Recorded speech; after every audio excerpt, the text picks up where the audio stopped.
শুনে খুব দুঃখ হয়। যেগুলো তারা শেখাচ্ছে, কারা বলছে এড়িয়ে আসুন, এড়িয়ে আলাদা কিসের আসুন? ও হয়তো কোনো আসনকে দেখেছে, নামটা জানে না, নিজে নিজের নামটা দিয়ে দিয়েছে এড়িয়ে আসন। হয়তো উৎকট আসন। আমরা যখন শো দেখাতাম এক সময় পশ্চিমবঙ্গে বড় বড় জায়গায় শো দেখাতেন, তাতে পয়সা পেতাম, ইয়ার পয়সাগুলো করেছি। তো সেখানে শুনতাম যে এক একটা আসন আছে, বসে আসনটা করতে হয়। যেমন আমরা পায়খানা বসি, ইন্ডিয়ান মলাসন বলেছি, ওটা মলাসন নাম দিয়েছে আসন।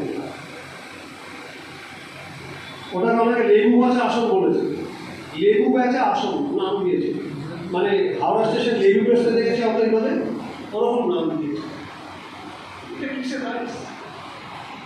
আমার কাছে এখন যোগের ডিপ্লোমা গভর্নমেন্টের বই আছে, ন্যাচারোপ্যাথি, একদম রাবিশ লেখা, কিচ্ছু জানেন। যিনি প্রফেসর লিখেছে তিনি এসব জানেন না। প্রফেসর ডিগ্রি দিয়ে বিভিন্ন জায়গা থেকে দেখে দেখে কপি করে বইটা লিখেছে, আমার হাতে এসে।